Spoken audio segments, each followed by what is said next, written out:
بسم اللہ الرحمن الرحیم۔ السلام علیکم۔ یہ بناوٹی وحی تمام جان بازوں تک پہنچا دی گئی۔ وہ فوراً ثابت قدم ہو گئے اور جم کر لڑنے لگے۔ ہم حسن بن صباح کے ساتھ رہیں گے۔ باطنیوں نے نعرے لگانے شروع کر دیے۔ لڑائی میں نیا ہی جوش اور قہر پیدا ہو گیا۔ امیر ارسلان کے جو آدمی کمندوں کے ذریعے اندر گئے تھے انہیں باطنیوں نے کاٹ ڈالا اور آسمان سے فرشتے بھی اتر آئے۔ یہ 300 سوار اچانک کہیں سے نکلے۔ ان کے سر پر ٹاپوں کی آوازیں دور سے سنائی دی تھیں۔ امیر ارسلان کو ذرا سا بھی شک و شبہ نہ تھا کہ یہ ان کے دشمن سوار ہیں۔ اسے یہ توقع بھی نہیں تھی کہ اس کے لیے کہیں سے کمک آئے گی۔ اسے کمک کی ضرورت بھی نہیں تھی۔ پھر یہ بھی تو کسی کو معلوم نہ تھا کہ امیر ارسلان کہاں ہے۔ بہرحال اس کے ذہن میں یہ خدشہ آیا ہی نہیں کہ یہ سوار جو چلے آ رہے ہیں یہ اس کے لیے ایسی مصیبت چلی آ رہی ہے جس کا وہ سامنا نہیں کر سکے گا۔ ان 300 سواروں کی رفتار اتنی تیز تھی کہ امیر ارسلان کو کچھ سوچنے کا موقع ہی نہ ملا۔ گھنے جنگل کی ہری بھری جھاڑیوں، درختوں اور اونچی گھاس سے یہ سوار بے ترتیب سے گروہوں کی صورت میں سیلاب کی طرح چلے آ رہے تھے۔ وہ جوں جوں قریب آتے گئے پھیلتے گئے۔ بعض کے ہاتھوں میں برچھیاں تھیں اور باقیوں کے پاس تلواریں تھیں۔ انہوں نے یہ ہتھیار آگے کو کر رکھے تھے جس سے صاف ظاہر ہوتا تھا کہ وہ حملہ کرنے آ رہے ہیں۔ اس وقت بھی امیر ارسلان نے کوئی دفاعی اقدام نہ کیا، حتیٰ کہ وہ سوار ان کے سر پر آ گئے اور انہوں نے نعرہ لگایا، حسن بن صباح زندہ باد۔ اس وقت امیر ارسلان اور اس کے سواروں کو ہوش آئی، لیکن سمجھنے اور سنبھل کر مقابلے میں آنے کا وقت گزر چکا تھا۔ ان سواروں نے امیر ارسلان کے 500 سواروں کو بے بس کر دیا۔ سلجوقیوں نے مقابلے میں جمنے کی بہت کوشش کی، لیکن حملہ آوروں کے انداز میں اتنا قہر اور غضب تھا کہ انہوں نے سلجوقی سواروں کو بالکل ہی بے بس کر کے کاٹ ڈالا۔ انہیں پتہ ہی نہ چلا کہ ان کا سالار امیر ارسلان مارا جا چکا ہے۔ امیر ارسلان کے سواروں میں سے چند ایک سوار نکل بھاگنے میں کامیاب ہوئے۔ یہ سب زخمی حالت میں تھے۔ ان میں مزمل افندی بھی شامل تھا، وہ بھی زخمی تھا۔ باقی زخمی تو ادھر ادھر چھپ گئے، ان میں بھاگنے کی ہمت بھی نہ رہی، لیکن مزمل افندی نے گھوڑے کا رخ مرو کی طرف کر دیا اور ایڑ لگا دی۔ ذہن میں قدرتی طور پر سوال اٹھتا ہے، کیا یہ 300 سوار واقعی فرشتے تھے جو اللہ نے حسن بن صباح کی مدد کے لیے بھیجے تھے، اور کیا واقعی اس پر وحی نازل ہوئی تھی؟ نہیں، یہ پہلے سے کیا ہوا ایک انتظام تھا، اور یہ انتظام احمد بن عطاش نے کیا تھا۔ داستان گو سارا قصہ سنا چکا ہے۔ قافلے سے نکلے ہوئے ایک سوار نے اصفہان پہنچ کر حسن بن صباح کو خبردار کر دیا تھا کہ سلجوقی سلطان نے اس کی گرفتاری کے لیے 500-600 گھڑ سواروں کا دستہ بھیجا ہے اور یہ دستہ اصفہان کی طرف آ رہا ہے۔ احمد بن عطاش بھی حسن بن صباح کے ساتھ تھا۔ انہوں نے فیصلہ کیا کہ حسن بن صباح قلعہ تبریز میں چلا جائے۔ وہ چلا گیا۔ انہوں نے اسی وقت سوچ لیا تھا کہ آگے کیا ہوگا۔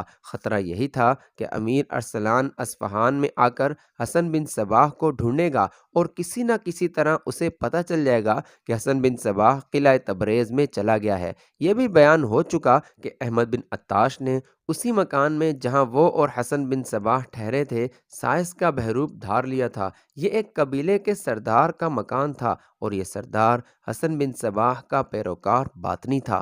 احمد بن عطاش نے اس سردار سے کہا تھا کہ حسن بن صباح کو بچانے کے لیے زیادہ سے زیادہ ایسے سواروں کی ضرورت ہے جو شاہ سوار ہوں، تیغ زن اور برچھی بازی کی مہارت رکھتے ہوں اور لڑائی میں جان کی بازی لگا دینے والے ہوں۔ یہ سردار اسی وقت ایک گھوڑے پر سوار ہوا اور اس کے پیچھے ایک اور گھوڑا تھا جس کی باگ سائس کے ہاتھ میں تھی، اور یہ سائس پیدل چل رہا تھا۔ لوگ جو راستے میں آتے تھے اس سردار کو جھک کر سلام کرتے تھے، اور وہ سائس کی طرف دیکھتے ہی نہ تھے کیونکہ وہ اس سردار کا سائس تھا۔ کسی کو ذرا سا بھی شبہ نہ ہوا کہ یہ سائس ابلیس کا چیلا نہیں بلکہ سر تاپا اور اندر سے بھی ابلیس ہے۔ اب یہ ابلیس آدم کی اولاد کے لیے بڑا ہی دلکش اور اسلام کے لیے بڑا ہی خطرناک دھوکہ بنا ہوا تھا، اور اولاد آدم اس کی تخلیق کیے ہوئے ابلیس حسن بن صباح کی ایسی مرید اور معتقد بنتی جا رہی تھی کہ اس پر جان قربان کر رہی تھی۔ شہر سے کچھ دور جا کر یہ سائس، جو دراصل احمد بن عطاش تھا، گھوڑے پر چڑھ بیٹھا، اور پھر سردار نے اور احمد بن عطاش نے گھوڑے دوڑا دیے۔ اصفہان سے تھوڑی ہی دور قزوین نامی ایک قصبہ تھا۔ آج کے نقشوں میں اس نام کا کوئی مقام نہیں ملتا، اس لیے یہ بتانا ناممکن ہے کہ یہ اصفہان سے کتنی دور تھا۔ تاریخ میں اس کا نام موجود ہے۔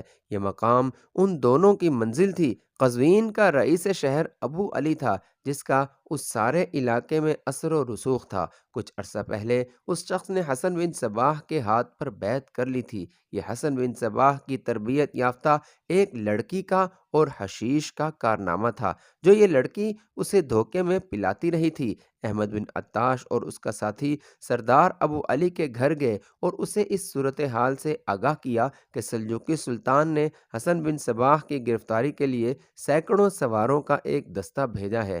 اسے بتایا گیا کہ صورتحال کیا بن سکتی ہے اور اس کے لیے ہمیں کیا کرنا چاہیے۔ ان تینوں نے فوراً فیصلہ لیا۔ ابو علی نے کہا کہ وہ جس قدر سوار مل سکے تیار کر لے گا۔ تاریخ میں نام ابو علی کا ہی آیا ہے کہ اس نے بہت ہی تھوڑے سے وقت میں 300 سوار تیار کر لیے، اور پھر کمال یہ کیا کہ انہیں ایسی جگہ اکٹھا کر لیا جو قلعہ تبریز سے کچھ دور تھی۔ ان سواروں کو بتایا گیا کہ وہ ہر لمحہ تیاری کی حالت میں رہیں اور اشارہ ملنے پر قلعہ تبریز پہنچ جائیں۔ اس سے اندازہ ہوتا ہے کہ باطنیوں کی جڑیں کتنی مضبوط ہو کر کتنی دور تک پہنچ گئی تھیں۔ ان کا جاسوسی کا نظام بھی بڑا تیز اور قابل اعتماد تھا۔ سالار امیر ارسلان کا دستہ اصفہان سے قلعہ تبریز پہنچا تو کسانوں اور تھکے ماندے مسافروں کے بحروپ میں باطنی جاسوس اسے دور دور سے دیکھ رہے تھے۔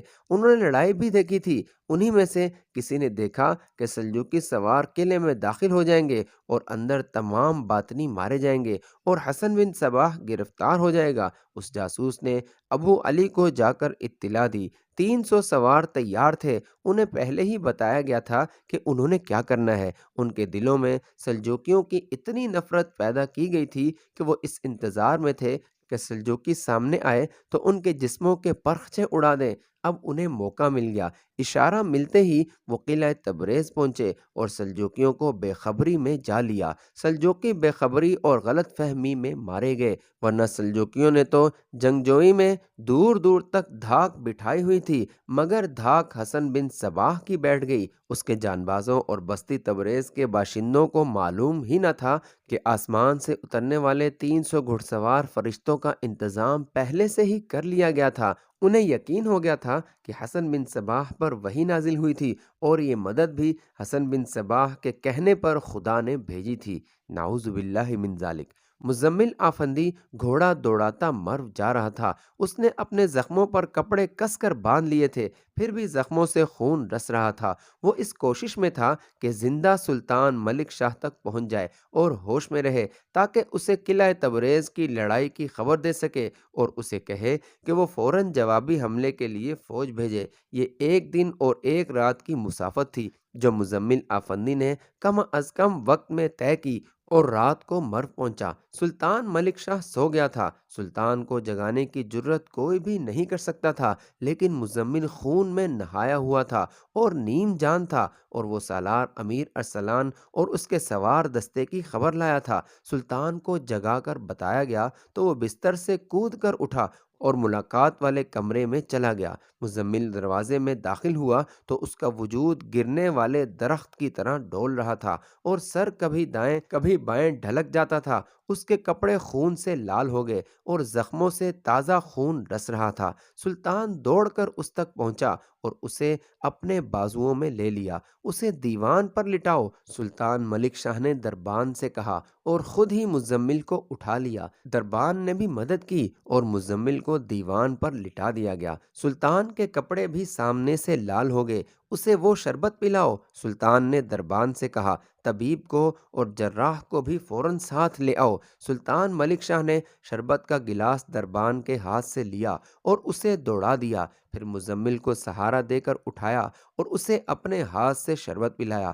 اب لیٹ جاؤ۔ سلطان نے مزمل آفندی کو لٹا کر پوچھا، تم بہت زخمی ہو، میں انشاءاللہ زندہ رہوں گا۔ مزمل آفندی نے بڑی مشکل سے ہانپتی کانپتی آواز میں کہا، میں نے حسن بن صباح کو قتل کرنے کا عہد کر رکھا ہے۔ میرا نام مزمل آفندی ہے، آپ کی فوج کے ساتھ میرا کوئی تعلق نہیں۔ پہلے اپنے سوار دستے اور سالار امیر ارسلان کی خبر سن لیں۔ امیر ارسلان مارا گیا ہے اور اپنے دستے کے شاید سارے ہی سوار بھی مارے گئے ہیں۔ کیا کہا؟ سلطان نے حیرت زدہ ہو کر کہا، ارسلان مارا گیا ہے؟ یہ ہوا کیسے؟ یہ لڑائی کہاں لڑی گئی ہے؟ قلعہ تبریز میں، مزمل آفندی نے جواب دیا۔ طبیب اور جراح دوڑے آئے۔ سلطان کے کہنے پر انہوں نے مزمل کے زخموں کو دھونا شروع کر دیا۔ سلطان نے مزمل کے لیے پھل اور میوے منگوائے، پھر زخموں کی مرہم پٹی ہوتی رہی۔ مزمل پھل اور میوے کھاتا رہا اور سلطان کو سناتا رہا کہ وہ کس طرح میمونہ کو حسن بن صباح کی قید سے فرار کرا کر لایا تھا اور اسے رے میں ابو مسلم رازی کے یہاں میمونہ کو اپنی بیٹی شمونہ مل گئی تھی۔ پھر اس نے حسن بن صباح کے تعاقب کا اور قلعہ تبریز کی لڑائی کا مکمل احوال سنایا۔ سلطان ملک شاہ آگ بگولا ہو گیا۔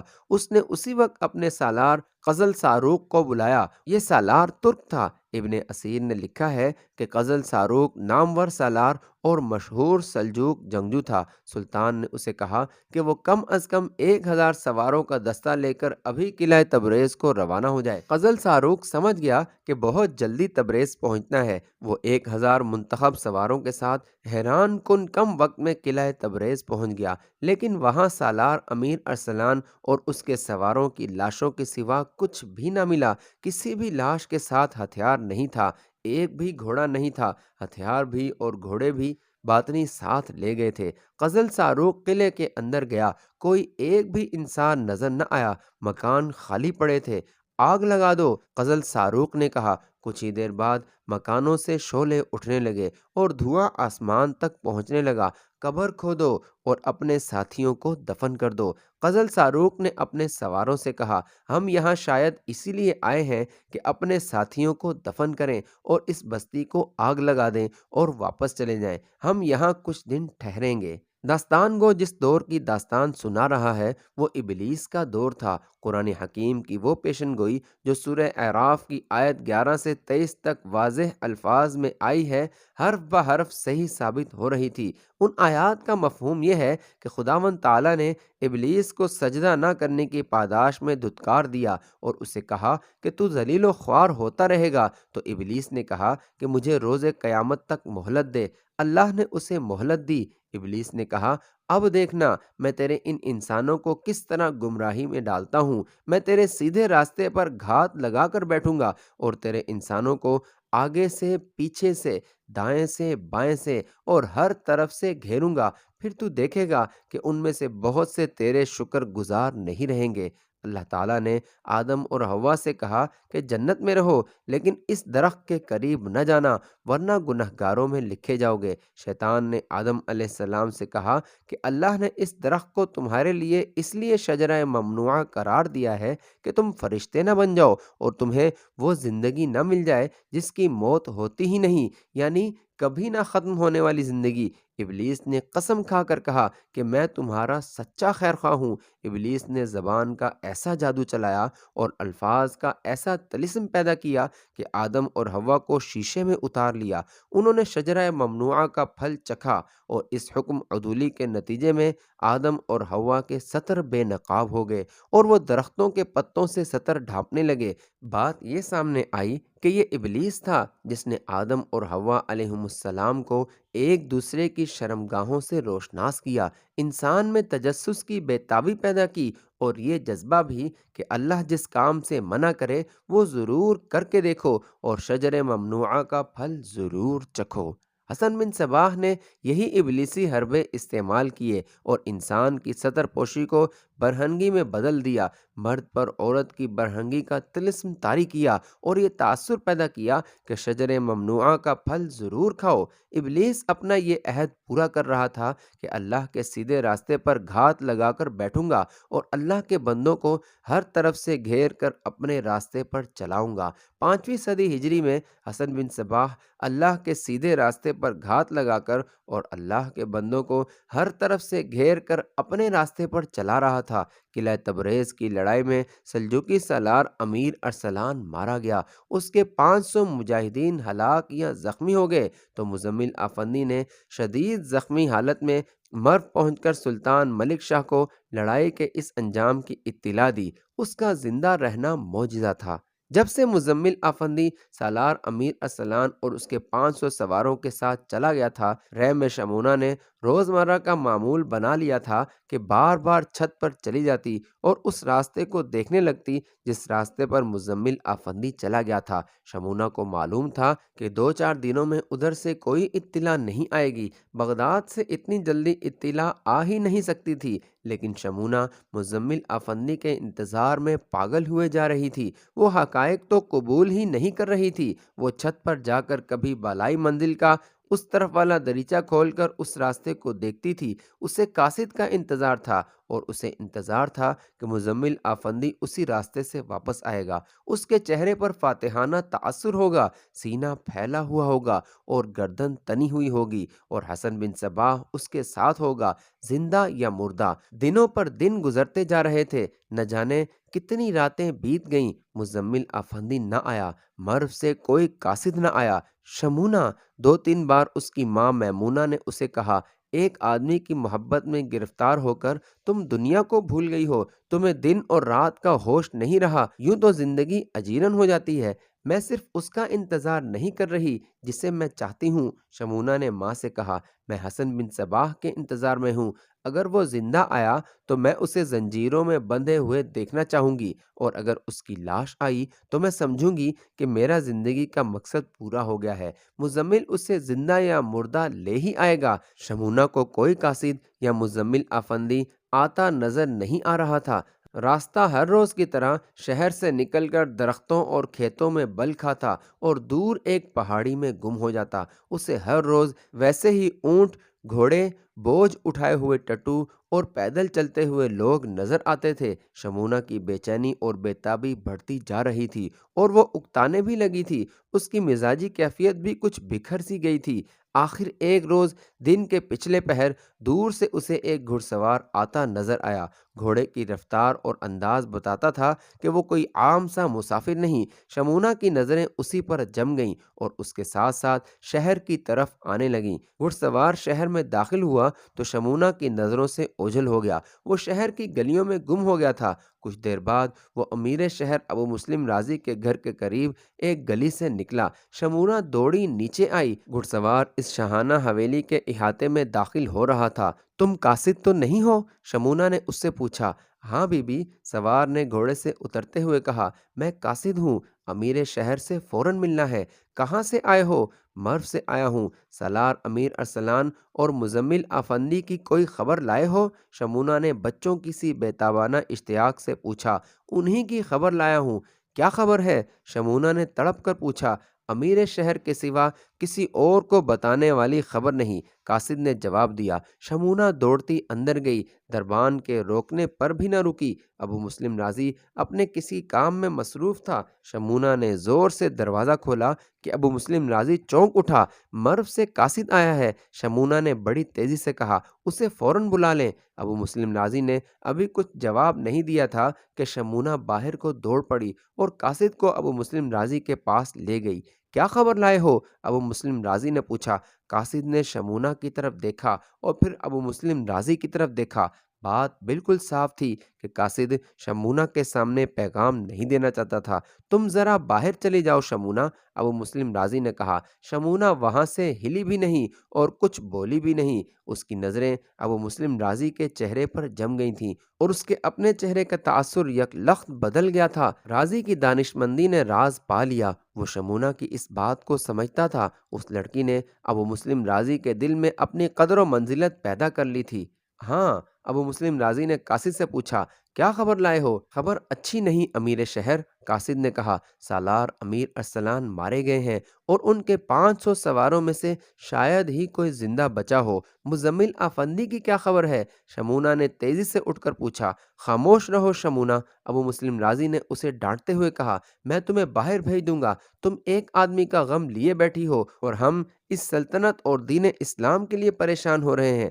اس نے قاصد سے کہا، آگے بولو۔ مزمل آفندی زندہ ہے، قاصد نے کہا، لیکن بہت بری طرح زخمی ہے، وہ مرو میں سلطان عالی مقام کے پاس ہے، وہی آگے کی خبر لائے تھے۔ قاصد نے ابو مسلم راضی کو تفصیل سے وہ خبر سنائی جو مزمل آفندی نے سلطان ملک شاہ کو سنائی تھی۔ پھر اس نے یہ بتایا کہ اب سلطان مکرم نے سالار قزل ساروق کو 1000 سوار دے کر حسن بن صباح کی گرفتاری اور اس کے پیروکاروں کی تباہی کے لیے بھیج دیا ہے۔ قاصد پیغام دے چکا تو ابو مسلم راضی نے اسے جانے کی اجازت دے دی۔ میں مرو جانا چاہتی ہوں، شمونہ نے کہا، آپ مجھے اسی قاصد کے ساتھ بھیج دیں۔ تم وہاں جا کر کیا کرو گی؟ ابو مسلم راضی نے پوچھا۔ میں مزمل آفندی کی تیمار داری کروں گی، شمونہ نے جواب دیا۔ اس شخص نے مجھ پر جو احسان کیا ہے کیا میں بھول سکتی ہوں؟ اس نے مجھے بچھڑی ہوئی ماں سے ملایا ہے، اور امیر شہر، میں نے اور مزمل آفندی نے عہد کیا اور قسم کھائی ہے کہ حسن بن صباح کو ہم دونوں قتل کریں گے۔ اس مقصد کے لیے میں مزمل کے ساتھ رہنا چاہتی ہوں۔ ایسے کام جذبات کے جوش سے نہیں ہوا کرتے شمونہ، ابو مسلم راضی نے کہا، اس کے لیے تجربے کی اور دور اندیشی سے ہر پہلو پر غور کرنے کی ضرورت ہے۔ تم میرے ساتھ رہو، تمہاری ماں یہی ہے، میرا مقصد بھی یہی ہے۔ حسن بن صباح جب یہاں آیا تھا تو میں نے اس کی گرفتاری کا حکم دے دیا تھا، لیکن اسے قبل از وقت پتہ چل گیا اور وہ فرار ہو گیا۔ میں نے بھی حسن بن صباح کے قتل کو اپنی زندگی کا مقصد بنا رکھا ہے، پھر اس لیے بھی میں تمہیں وہاں نہیں بھیج سکتا کہ مزمل آفندی سلطان کے پاس ہے۔ میری بات اور ہے، سلطان کے یہاں فضا اور ماحول کچھ اور ہے۔ انہوں نے مزمل آفندی کو اپنی نگرانی میں رکھا ہوگا اور وہ پریشان بھی ہوں گے کہ امیر ارسلان جیسا سالار اپنے تمام سواروں کے ساتھ مارا گیا ہے۔ یہ پریشانی بھی لاحق ہو گئی ہے کہ حسن بن صباح کے پاس اتنی فوجی طاقت اکٹھی ہو گئی ہے کہ اس نے 500 سلجوقی سواروں کو ختم کر دیا ہے۔ کسی کو سلجوقی کہنے کا مطلب یہ ہوتا ہے کہ وہ جان کی بازی لگا دینے والا جنگجو ہے اور ناقابل تسخیر۔ میں اس نتیجے پر پہنچا ہوں کہ حسن بن صباح کے پیروکار سلجوکیوں سے زیادہ سرفروش ہیں۔ تم یہیں رہو، ہو سکتا ہے سلطان تمہارا وہاں جانا پسند نہ کریں، اور یہ بھی ہو سکتا ہے کہ وہ تمہیں اس بنا پر شک کی نظروں سے دیکھیں کہ تم نے حسن بن صباح کے زیر سایہ تربیت حاصل کی ہے۔ ابو مسلم راضی نے شمونہ کی ماں کو بلایا اور اسے کہا کہ وہ اپنی بیٹی کے جذبات کو اپنے قابو میں لے لیں، ورنہ یہ جذبات سے مغلوب ہو کر کوئی الٹی سیدھی حرکت کر بیٹھے گی۔